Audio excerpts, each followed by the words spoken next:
ज़रूरी नहीं कि दुनिया में हर इंसान मशहूर हो, फेमस हो, उसको शोहरत मिले, वो कामयाब तरीन इंसान हो, उसके अंदर बहुत कॉन्फिडेंस हो। लेकिन कुछ लोग इसके बरक्स फेमस भी होते हैं, कॉन्फिडेंस भी होता है, कामयाब भी होते हैं।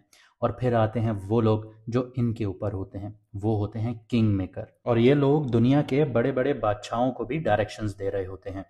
उनके एक फैसले पर हुकूमतें या ताकत के ऐवान हिल जाते हैं, गिर जाते हैं, बन जाते हैं। और कभी कभी किंग मेकर भी अपने गलत फैसलों की वजह से उसका खुमियाजा भुगतते हैं। या फिर यूं कहना भी गलत नहीं है कि वो भी चैलेंजेस फेस करते हैं। बिल्कुल इसी तरह सन आपकी कुंडली का असली किंग मेकर है, आपके जायचे का किंग मेकर है। ये सिर्फ एक प्लैनेट नहीं है, बल्कि आपकी ईगो है, आइडेंटिटी है, अथॉरिटी है, कार्मिक पावर का सेंटर है। हर घर, हर डिग्री और हर नजरात, हर दृष्टि सन का इम्पैक्ट जो है वो मेजर करती है। ये डिफाइन करता है आपकी self confidence, decision making, discipline और कार्मिक रिस्पॉन्सिबिलिटी। लेकिन यहाँ ध्यान ये रखना ज़रूरी है कि सन साइन से कुंडलियाँ नहीं देखी जाती, सन साइन से जायचे नहीं देखे जाते। ये सिर्फ एक रेफरेंस होता है रियल पावर का और इन्फ्लुएंस का, कि सन आपकी कुंडली में आपके जायचे में किस घर में बैठा है, कौन से नक्षत्र में बैठा है, कंजंक्शन किसके साथ है। और फिर इसकी महादशा या अंतरदशा, या फिर इसके आगे लेयर पर हम चले जाएं तो एक डीप, ये आपको दुनिया में आपका आने का मकसद बता देता है। अब ज़रूरी नहीं है कि ज़िंदगी में हर कोई डॉक्टर बने, इंजीनियर बने और वो कामयाब हो। काफ़ी इंजीनियर्स हैं जो इंजीनियर बन के भी नौकरी हासिल नहीं कर पा रहे। काफ़ी डॉक्टर हैं जो डॉक्टर बन के भी कामयाब नहीं हैं। तो सन बताता है कि आपकी लाइफ का मकसद क्या है। जिस तरह कुरान पाक में अल्लाह पाक फरमाते हैं कि तुम्हें लगता है कि मैंने तुम्हें बेमकसद पैदा किया है, तो सन यहाँ पे वही डायरेक्शन बताता है कि आपको किस तरफ आगे बढ़ना है और आपको वहीं पर फेम मिलेगी। आपने ऐसे भी कई लोग देखे होंगे कि जो डिग्रियां तो पूरी कर लेते हैं लेकिन उस फील्ड में वापस जॉब नहीं करते, फिर वो दूसरी फील्ड में जाके जॉब करते हैं और उनको वहाँ पे फेम भी मिलता है। लेकिन वो ज़िंदगी का वो हिस्सा क्रॉस कर चुके होते हैं जहाँ पे उनका प्राइम टाइम होता है। तो ये डायरेक्शन समझना बहुत ज़रूरी है कि आपकी कुंडली में सन कहाँ बैठा है। और जब सन पॉजिटिव हो तो इंसान में कॉन्फिडेंस होता है, क्लैरिटी होती है, लीडरशिप क्वालिटीज़ होती हैं, नेचुरली ये चीज़ें अनफोल्ड हो रही होती हैं। इसकी सबसे बड़ी मिसाल आप इमरान खान साहब को ले लीजिए। आप उनको देखिए कि उनके अंदर कॉन्फिडेंस भी है, क्लैरिटी भी है, लीडरशिप क्वालिटीज़ भी हैं, पॉजिटिव भी हैं। और उनकी जो लीडरशिप क्वालिटीज़ हैं वो वक्त के साथ साथ अनफोल्ड हुई। अब काफ़ी लोग इससे डिसएग्री भी करेंगे, लेकिन ये एक तल्ख हकीकत भी कह सकते हैं आप इसको। लेकिन अगर सन नेगेटिव है या नीच का बैठा हुआ है या नज़रात गलत बना रहा है, तो ईगो कॉन्फ्लिक्ट्स देगा, स्ट्रेस देगा, हेल्थ से रिलेटेड चैलेंजेस देगा, आंखों में सबसे ज़्यादा इसका इश्यूज आएंगे और कार्मिक टेस्टिंग भी फील होगी। और इंसान को अपने फैसलों का, अपनी रिस्पॉन्सिबिलिटीज़ का टेस्ट भी देना पड़ता है। अब बात करते हैं कि सन की जो करंट जर्नी है या करंट उसका जो सफ़र रहा है जनवरी से लेके अब मार्च में जो उसका ट्रांजिट है उस पर बात करते हैं। तो सन कैप्रिकॉन में एंटर हुआ 13 जनवरी तक और एक्वेरियस तक इसने ट्रांजिट किया। ये दोनों राशियां, दोनों ज़ोडिएक, दोनों बुर्ज जो हैं ये शनि के हैं, सैटर्न के हैं। और सैटर्न सन का दोस्त नहीं है, दुश्मन है। जहाँ सैटर्न का घर था वहाँ आपको डिसिप्लिन, कार्मिक टेस्ट, चेक्स, स्ट्रक्चर्ड चैलेंजेस, ये सारी चीज़ों के सिग्नल मिले। 15 मार्च को सन जा रहा है पाइसिस में। वहाँ अब जिस घरों से निकला है उसका मालिक बैठा हुआ है, यानी सैटर्न खुद बैठा हुआ है, उसके साथ कंजंक्शन हो रही है। एस्ट्रोलॉजी में ये टेस्टिंग पीरियड है। रिस्पॉन्सिबिलिटीज आएंगी, सब्र दिखाना पड़ेगा, कार्मिक लेसन्स होंगे, ये सारी चीज़ें हाईलाइट होंगी। इस कंजंक्शन का जो इफेक्ट है ये हर इंसान की दशा और अंतरदशा के कॉन्टेक्स्ट में और भी सिग्निफिकेंट हो जाएगा। यानी आसान लफ्ज़ों में कि अगर आपको महादशा या अंतरदशा सन की चल रही है तो यहाँ पे अब बहुत इम्पॉर्टेंट रोल सन का आपकी ज़िंदगी पर हो जाएगा। और जिन लोगों की दशा या अंतरदशा सन की नहीं चल रही उनके ऊपर भी इम्पैक्ट आएगा, लेकिन माइल्ड आएगा, लेकिन आएगा ज़रूर। तो career, relationship, health, decision making ये डायरेक्टली इफेक्ट होंगी। ये टाइमिंग सिर्फ एक एस्ट्रोनॉमिकल फिनोमिना नहीं है, ये आपके पर्सनल कार्मिक रोड मैप का एक चेक पॉइंट है जहाँ पे रुक कर आपने समझना है। अगर आप चाहते हैं कि सन का एग्जैक्ट इम्पैक्ट आपके चार्ट में डिकोड हो, उसको देखा जाए, उसको समझा जाए कि आपने करियर के फैसले कैसे लेने हैं, आप किस फील्ड में आउटशाइन कर सकते हैं दूसरों को, आपके लिए ज़िंदगी में कौन से रास्ते हमवार हो सकते हैं, कहाँ पे कब कौन से फैसले लेने हैं, तो व्हाट्सएप का नंबर आपकी स्क्रीन पर आ रहा होगा। अपना अपॉइंटमेंट मैसेज करके बुक करवा सकते हैं। लिमिटेड स्टॉक होते हैं, ताकि आपकी कुंडली में पता चले कि किंग मेकर का रोल कहाँ पर प्ले हो रहा है और आप कहाँ पर किंग बन सकते हैं। अब सन जो है वो स्पॉटलाइट में है, और अब आपके डिसीजंस और एक्शंस भी स्पॉटलाइट में रिफ्लेक्ट होंगे। तो अब या तो सन का ट्रांजिट आपको बना देगा या आपको बिखेर देगा। इसके अलावा अगर आप लोग अपना मून साइन नहीं जानते, कि आपको पता चले कि आपने वीडियोस किस ज़ोडिएक से देखनी है, किस बुर्ज से देखनी है, किस राशि से देखनी है, तो आप कमेंट सेक्शन में अपनी ओरिजिनल डेट ऑफ बर्थ लिखें। हमारी टीम आपको आपका मून साइन बता देगी। और अगर आप लोगों ने अभी तक चैनल सब्सक्राइब नहीं किया तो कर लीजिए, क्योंकि बहुत जल्द हम लाइव आएंगे और आप लोग फिर हमसे बात नहीं कर पाएंगे जो लोग सब्सक्राइब नहीं कर रहे, क्योंकि सब्सक्राइब करने के बाद ही आपके पास ऑप्शन खुलेगा कमेंट करने का। तो अब समझते हैं कि आपकी कुंडली का जो ट्रांजिट है, सन जो कर रहा है पाइसिस में, वो आपके ऊपर क्या इम्पैक्ट डाल रहा है। अगर आपका मून साइन या आपका लगना जो है वो स्कॉर्पियो है, यानी वृश्चिक राशि है, यानी कि बुर्ज अकरब है, तो सन ट्रांजिट कर चुका है आपके 5th हाउस में। 5th हाउस सन की बेसिक प्लेसमेंट है। यानी अगर हम जॉडियक साइंस को एक तरतीब वाइज लिखें, जैसे एरीज, टॉरस, जेमिनी, कैंसर, लियो, तो लियो 5th हाउस होता है।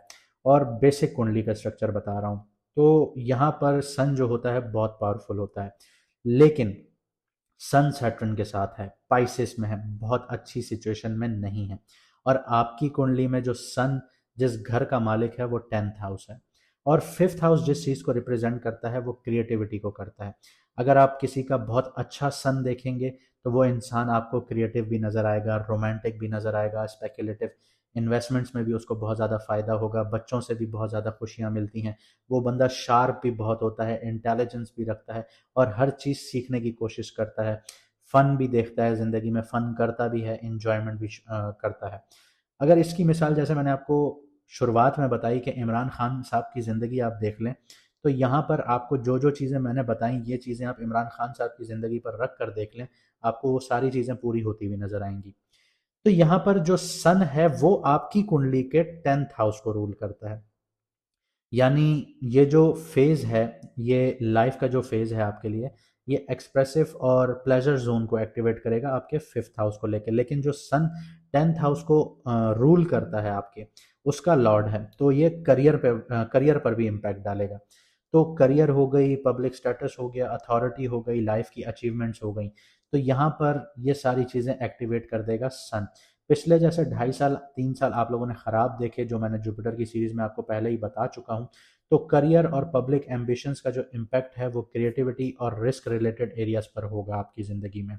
यानी आसान लफ्ज़ों में समझा दूँ तो स्पेक्यूलेशंस हो गई, इन्वेस्टमेंट्स हो गई, आपका रोमांस हो गया, बच्चों से रिलेटेड मैटर्स हो गए, तो ये एरियाज़ करियर के डिसीजन से इन्फ्लुएंस हो सकते हैं इस टाइम पीरियड में। यानी अगर आप करियर से रिलेटेड डिसीजंस ले रहे हैं तो आपके बच्चों की भी, अगर आपके बच्चे बड़े हैं तो उनकी भी एडवाइस यहाँ पर आएगी, उनके भी यहाँ पे ओपिनियंस आना शुरू होंगे, स्पेकुलेशन से भी रिलेटेड आना शुरू होंगे, आपके करियर से रिलेटेड आपको आगे पुश करने में यहाँ पर अब आपके बच्चे भी आपकी मदद करेंगे, और ये चीज़ें अब एंटर होना शुरू होंगी आपकी ज़िंदगी में। लेकिन जैसे मैंने आपको बताया था कि सैटर्न भी यहाँ है, और सैटर्न जो है वो आपकी कुंडली के 3rd और 4th हाउस का लॉर्ड है। यानी कम्युनिकेशन, बहन भाई, आपकी हिम्मत, आपकी राइटिंग, आपकी क्या नाम है, ट्रैवलिंग, शॉर्ट ट्रैवलिंग।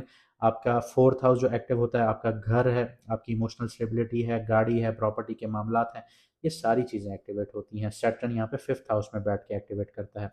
यानी क्रिएटिव प्रोजेक्ट्स जो हैं वो स्लो करेगा सैटर्न, रोमांटिक रिलेशनशिप्स में थोड़ी सी मुश्किलात देगा, रिलेशनशिप टूट भी सकते हैं उनमें, ये समझ लीजिए कि चेक चेक एंड बैलेंस भी आ सकता है, या आप ये कह लीजिए कि आप उनको टेस्ट भी कर सकते हैं अपने पार्टनर को। डिसिप्लिन अप्रोच यहाँ पे बहुत ज़्यादा डिमांड होगी। लेकिन सैटर्न और सन की जो 7th एस्पेक्ट है, यानी 7वीं नज़र जो है वो आपके 11th हाउस पर पड़ती है। 11th हाउस किस चीज़ का घर है? आपके सोशल सर्कल का घर है, नेटवर्किंग का घर है, आपके बड़े भाइयों का घर है, सॉरी, और बड़े बड़े मुनाफों का घर है। तो सैटर्न यहाँ पे आपको वो सब देगा जो आप हासिल करना चाहते हैं, बड़े बड़े मुनाफे, पैसा, नई इनकम स्ट्रीम्स। लेकिन उनको हासिल करने के लिए जब वो आपको तोड़ेगा तो आपको यहाँ पे दुख तकलीफ़ें भी मिलेंगी। लेकिन ज़रूरी नहीं है कि दुख तकलीफ़ें ही आपके हक में हों, क्योंकि पिछले 3 साल मैं समझ सकता हूँ कि आप लोगों ने बहुत मुश्किल से गुजारे, बहुत तकलीफ़ें देखी, करियर को लेके, घर को लेके, सेहत को लेके, क्योंकि ढैया का टाइम पीरियड था। अब सैटर्न आपसे क्या डिमांड कर रहा है कि अगर आपको अपने नेटवर्क से फ़ायदा उठाना है तो आपको डिसिप्लिन मेंटेन करना है, आपको प्रॉपर वे में काम करना है, रिसर्च करनी है, और जितने भी फालतू नेटवर्क्स आपकी ज़िंदगी में पहले से हैं, फालतू दोस्त आपकी ज़िंदगी में हैं, सोशल सर्कल है आपकी ज़िंदगी में फालतू, तो वो फ़िल्टर आउट करेगा। अब आपकी ज़िंदगी में सिर्फ वही लोग बचेंगे जो काम के लोग होंगे, तो सैटर्न आपको फ़िल्टर आउट करके देगा। लेकिन स्पेक्युलेटिव इन्वेस्टमेंट्स या फिर आप क्रिप्टो स्टॉक वगैरह से कमाना चाहते हैं तो प्रॉपर रिसर्च के साथ आप लोगों ने कमाना है। अगर आपने रिसर्च नहीं की और आप बिना रिसर्च किए इन चीज़ों में चले गए तो वहाँ पर आप लोगों को और ज़्यादा नुकसान होंगे, तो आपने बहुत एहतियात से काम लेना है। अब इसके बिल्कुल बरक्स, जैसे मैंने आपको ये बताया कि सन जो है वो आपके 10th हाउस का लॉर्ड है, तो क्रिएटिविटी अगर आप शो करते हैं, उसमें प्रॉपर रिसर्च रखते हैं, तो आपका करियर अपलिफ्ट होना शुरू हो जाएगा। और अगर आप सिर्फ जज्बात में बह के इधर उधर फैसले लेते हैं तो आपका करियर और डाउन होना शुरू होगा। इस मंथ की बात कर रहा हूँ क्योंकि सन ट्रांजिट कर रहा है। तो यही फैसले लॉन्ग टर्म में भी इम्पैक्ट डालते हैं। इसके अलावा रोमांटिक लाइफ जो है वो इमोशनली इंटेंस फेज में आएगी। स्पेकुलेटिव इन्वेस्टमेंट्स हो गई, क्रिएटिविटी हो गई, फन एक्टिविटीज़ हो गई, उसमें थोड़ा सा एहतियात और डिसिप्लिन अप्रोच अडॉप्ट करनी होगी। जिन लोगों के बच्चे हैं उनको बच्चों से रिलेटेड कुछ शिकायतें भी मिल सकती हैं, बच्चों से रिलेटेड चैलेंजेस भी देखने को मिल सकते हैं, कुछ डिलेज भी देखने को मिल सकते हैं। तो लॉन्ग टर्म ग्रोथ के सिग्नल हैं आप लोगों के लिए, ऐसा नहीं है। लेकिन कुछ चीज़ें होती हैं, देखें, एक दरवाज़ा अगर बंद होता है तो दूसरे खुलते हैं। तो आप लोगों के लिए पिछले 3 साल में जो दरवाजे बंद हुए वो घर की ज़िंदगी की खुशियों के हुए, करियर से स्टेबिलिटी के बंद हुए।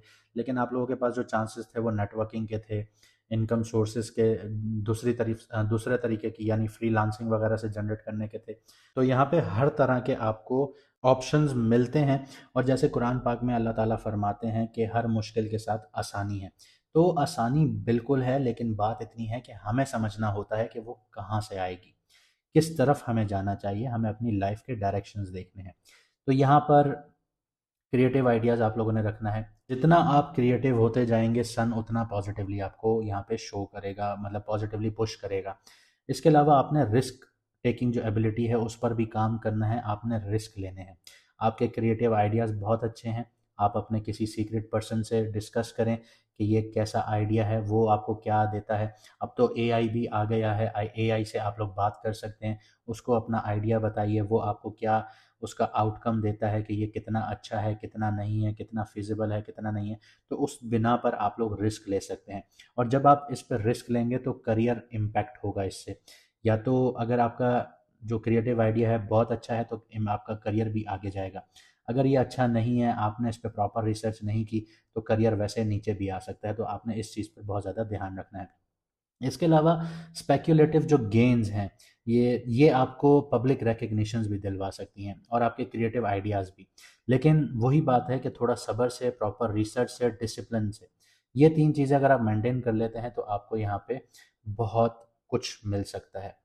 तो उम्मीद करता हूँ आपको ये कॉम्प्लेक्स सिस्टम समझ में आया होगा और आप अपनी ज़िंदगी के फैसले सोच समझ कर लेंगे और समझेंगे चीज़ों को। और अगर आपको हमारी मेहनत पसंद आई तो वीडियो को लाइक शेयर ज़रूर कीजिएगा, कमेंट सेक्शन में अपनी राय ज़रूर दीजिएगा, और चैनल को सब्सक्राइब करना मत भूलिएगा अगर आप हमारी लाइव ज्वाइन करना चाहते हैं। मुझे दीजिए यहाँ से इजाज़त, मिलते हैं अगली वीडियो में सितारों के सफ़र पर।